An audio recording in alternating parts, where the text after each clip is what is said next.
मीठे में राजमा चावल।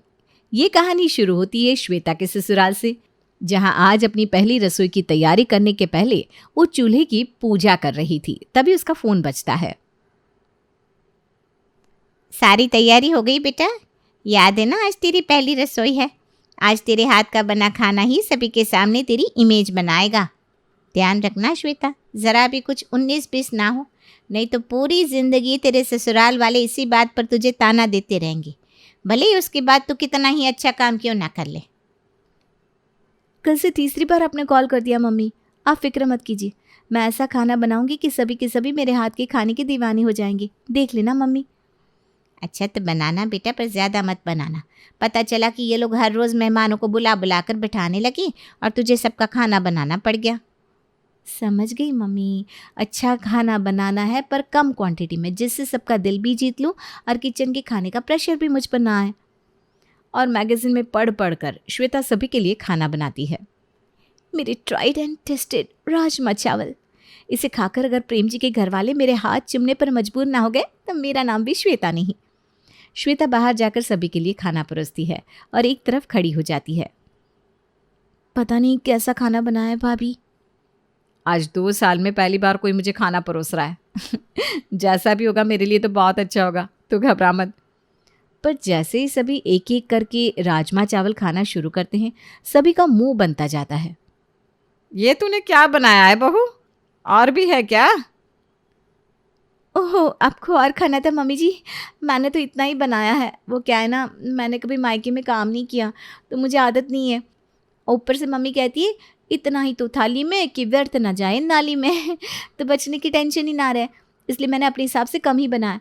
पर मुझे क्या पता था खाना इतना अच्छा बन जाएगा। वैसे शादी के पहले 2-3 बार मैंने टेस्ट किए थे राजमा चावल बनाकर। ऊपर से आज ना किताब में पढ़कर वक्त लेकर बनाया। प्यार भी तो था इससे मेरा। पर सच कहूँ तो मुझे ना बड़ी घबराहट हो रही थी मम्मी जी कि आप लोगों को पसंद आएगा कि नहीं। पर देखो मेहनत रंग लाई। बड़े बहू, सुबह का नाश्ता बचा है क्या? हाँ पापा जी, आलू दम की सब्जी तो रखी हुई है। बहू तो पराठे सेक कर दम आलू के साथ वही ला दे। भाभी ज़रा सी सब्जी मुझे भी देना, तो इस चावल के साथ सब्जी खा लूँगा। अब मुझे भी दे देना बहू। सभी दम आलू मंगवा रहे हैं, क्या बात है? खाना अच्छा नहीं बनाया क्या?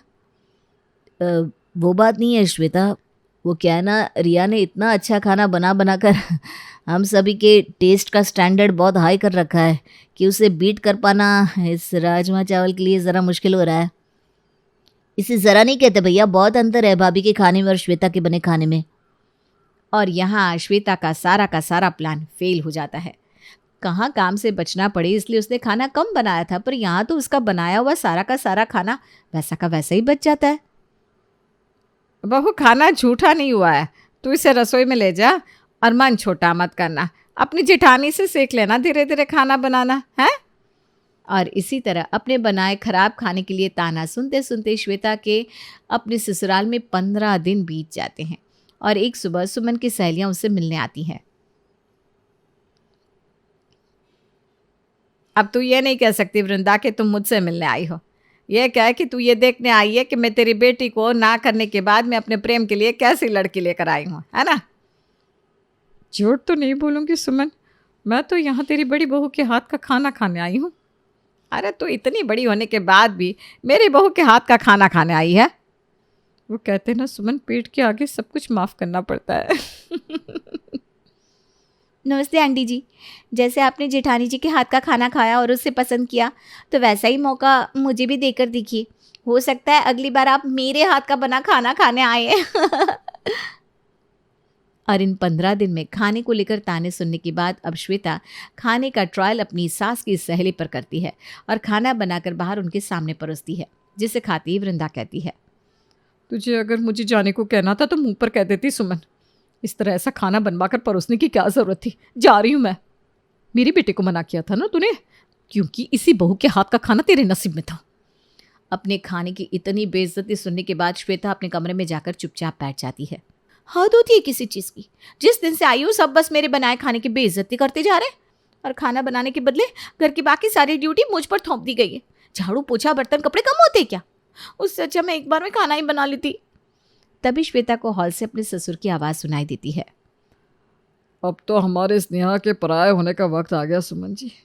आज मेरे पुराने दोस्त विमल से मुलाकात हुई, बात तो लगभग पूरी हो गई है। बस अब वो स्नेहा को देखने आएंगे। बड़ी बहू देख, अब तुझे ही सब कुछ संभालना है। हाँ भाभी, हमारी इकलौती बहन की शादी की बात है, कोई प्रॉब्लम नहीं होनी चाहिए। ऐसे भी हमारी रसोई आप ही संभालती है, पर कल ज़रा और ध्यान रखिएगा। आप सब निश्चिंत हो जाइए, सब हो जाएगा। और फिर पूरा परिवार लड़के वालों के आने की तैयारियों में लग जाता है और विमल जी का परिवार विनोद के घर पहुंच जाता है। आइए आइए अंकल जी, हम सब आप ही का इंतज़ार कर रहे थे। मुझे तो आना ही था बहू, अपने दोस्त से किया वादा जो निभाना था। वैसे घर तो काफ़ी साफ है तेरा विनोद। किसे रखा है तूने साफ सफाई के लिए? हमारे घर भी काम वाली की ज़रूरत है, भिजवा देना। ये सब कुछ दीदी ने किया है अंकल जी। वो क्या ना सैटरडे संडे घर की सफाई वही करती है, बाकी दिन तो काम वाली है, पर काम वाली कहाँ किसी के घर को अपना समझती है। ऐसी सफाई तो सिर्फ अपने घर वाले ही कर सकते हैं। वैसे मुझे अपनी बहू से कोई काम नहीं करवाना, पर मानना पड़ेगा स्नेहा काम बहुत अच्छा करती है। घर देखने आए हम यहाँ कि लड़की को देखने? पापा स्नेहा को बुलाइए ना। विमल लड़की वालों को स्नेहा को बाहर बुलाने के लिए कहता है। रसोई से नाश्ते की ट्रे लेकर स्नेहा बाहर सभी के सामने आती है। ये नाश्ता भी स्नेहा दीदी ने बनाया है। सुबह से उठकर आप लोगों के आने की तैयारी में लग गई थी दीदी। लड़की खाना कैसे बनाती है इससे क्या मतलब है भाभी? मुझे तो लड़की के मन को देखना है। मैं स्नेहा से अकेले में कुछ बात करना चाहता हूँ। ये तो हद हो गई, इस लड़की को तो किसी बात से मतलब ही नहीं है। ऐसे में मैं भाभी का नाम कैसे खराब करूँगी। कमरे में जाकर विवेक स्नेहा से बातें करता है और दोनों मुस्कुराते हुए कमरे से बाहर आते हैं। अब हमें लंच कर लेना चाहिए। नहीं विवेक, और वैसे भी लंच में तुम्हारे फेवरेट राजमा चावल हैं। What? Oh my God, rajma चावल? अगर किसी को मुझसे दोस्ती करनी हो तो मुझे बस राजमा चावल खिला दे, और अगर दुश्मनी करनी हो तो बेस्वाद राजमा चावल। ये सुनते ही श्वेता अपना दिमाग चलाना शुरू कर देती है। सुबह से तो आप ही काम कर रही हैं भाभी, आप बैठिए, मैं जाकर खाना लगाती हूँ। और फौरन रसोई में जाकर श्वेता राजमा में चीनी डाल देती है। अब ये मीठे राजमा खाकर विवेक इस रिश्ते के लिए मना कर देगा, और जिस रिया के खाने की तारीफ कर करके इन सब ने मेरे कान पकाए थे, आज वही खाना इस घर की बेटी की शादी टूटने का कारण बनेगा। श्वेता कुछ देर बाद बाहर टेबल पर खाना लगाती है। माना आप लोगों को अपनी बहू से खाना नहीं बनवाना, पर फिर भी मैं बता दूं, ये राजमा चावल भी हमारी दीदी ने बनाए हैं। भले मैं अपनी बीवी से कोई काम ना करवाऊं, पर हफ्ते में एक दिन राजमा चावल ज़रूर बनवाऊंगा भाभी। और जैसे ही विमल राजमा चावल का पहला निवाला अपने गले के नीचे उतारता है। ये ऐसा राजमा चावल किसने बनाया? सच बताइए, सच बताइए बहन जी। रिया तो कभी खाना खराब नहीं बनाती, क्या कहूँ, दोनों तरफ से फंस जाऊंगी। अब हमारे स्नेहा ने ही बनाया है भाई साहब, कोई गलती हो गई है क्या? दिल करता है जिसने ये राजमा चावल बनाया है उसके हाथ चूम लूं। ये रिश्ता तो मेरी तरफ से पक्का पक्का पक्का है आंटी जी, मेरा मतलब है मम्मी जी। चखा आपने राजमा चावल? मेरा मतलब अच्छे लगे आपको राजमा? कुछ स्पेशल नहीं लगा? मेरा खुद का रेस्टोरेंट है बेटा, पर अपने रेस्टोरेंट में भी ऐसे राजमा चावल खाने का अवसर मुझे नहीं मिल पाया। एक कसर मेरे जीवन में अच्छे राजमा चावल को खाने की बाकी थी, हमारी होने वाली बहू ने यह भी पूरी कर दी। और शादी का नेक करने के बाद लड़के वाले अपने घर लौट जाते हैं। आज तुम नहीं रहती ना प्रिया, तो ये रिश्ता नहीं हो पाता। देखा नहीं कैसे तुम्हारे बने राजमा चावल को खाकर लड़के वालों ने फट से हाँ कर दी। खाने में तो खाना, हमारी बहू का खाना। और श्वेता सर पीट लेती है। मोहन की बीवी शांति बड़ी ही तेज तर्रार और चालाक थी। वो किसी भी सूरत में अपने सास ससुर को देखना नहीं चाहती थी। बेटा, इस साल तो दिवाली हम सब साथ मनाएंगे ना? पिछले 2 साल से तुझे नहीं देखा, बहुत मन कर रहा है बेटा तुझे देखने का। अब हाँ माँ, क्यों नहीं, मैं शांति से बात करके बता देता हूँ। बेटा बीवी से बात करता है। शांति, मैं आज दिवाली के लिए घर जाने की टिकट करवा लेता हूँ। वो क्या है ना, माँ कह रही थी कि इस बार दिवाली में हम लोगों को घर जाना है। 2 साल हो गए है ना। हाँ, क्या हुआ 2 साल हो गए तो? हाँ, अरे शादी के भी 2 साल ही हुए हैं। और माना ये किराए का मकान है, लेकिन पैसा तो इसी घर में रहकर कमा रहे हो ना, तो पूजा नहीं करोगे यहाँ? वहां चले जाओगे जहाँ से ना कुछ लेना है ना देना, ऊपर से आने जाने का खर्चा अलग से। हाँ, बोल तो सही रही हो, खर्चा तो बहुत ही है।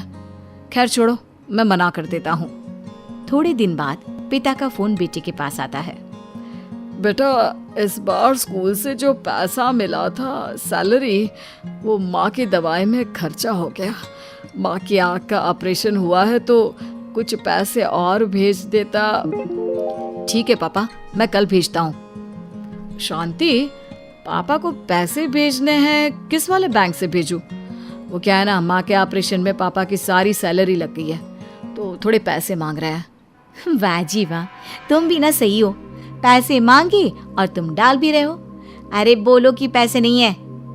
वैसे रहने दो, तुमसे तो कुछ होगा ही नहीं, कल मैं ही बात कर लेती हूँ। अगले दिन बहू ससुर को फोन करती है। कैसे हैं पिताजी? वैसे होंगे अच्छी। अच्छा, ये बता रहे थे कि आपने कुछ पैसे मांगे हैं। हाँ बहू, वो इस महीने ना जरूरत थी। मेरे और मोहन के बीच बात हो गई है। अच्छा, तूने कैसे फोन किया? सास का इतना बड़ा ऑपरेशन हुआ, तब तो कोई खोज खबर ली नहीं तूने।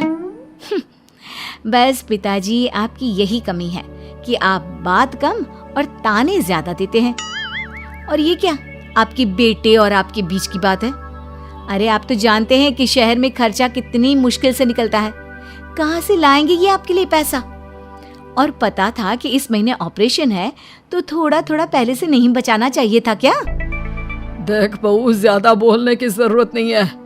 वैसे भी मेरी सबसे बड़ी गलती थी कि मैंने तुझे अपने घर की बहू बनाया। बस पिताजी, बस कम बोलिए तो आपके लिए अच्छा होगा। ससुर फोन रख देते हैं। लेकिन शाम को, देखा, तुम्हारे पापा को मैंने फोन किया था बातचीत और हालचाल के लिए, तो मुझे कह रहे थे कि उनकी सबसे बड़ी गलती है कि उन्होंने मुझे घर की बहू बनाया। अरे कितनी खरी खोटी सुनाई। वो तो मेरे माँ बाप ने मुझे बड़ों की इज्जत करना सिखाया है, इसलिए मैंने कुछ नहीं कहा, वरना ईंट का जवाब पत्थर से देना आता है मुझे। अरे पता नहीं पापा को क्या हो गया है, जैसे जैसे उम्र बढ़ रही है सठियाते जा रहे हैं। खैर, कुछ महीने साल बीतते हैं और एक दिन। कितना बुरा लगता है पता है, जब लोग कहते हैं अरे ये लोग किराएदार हैं।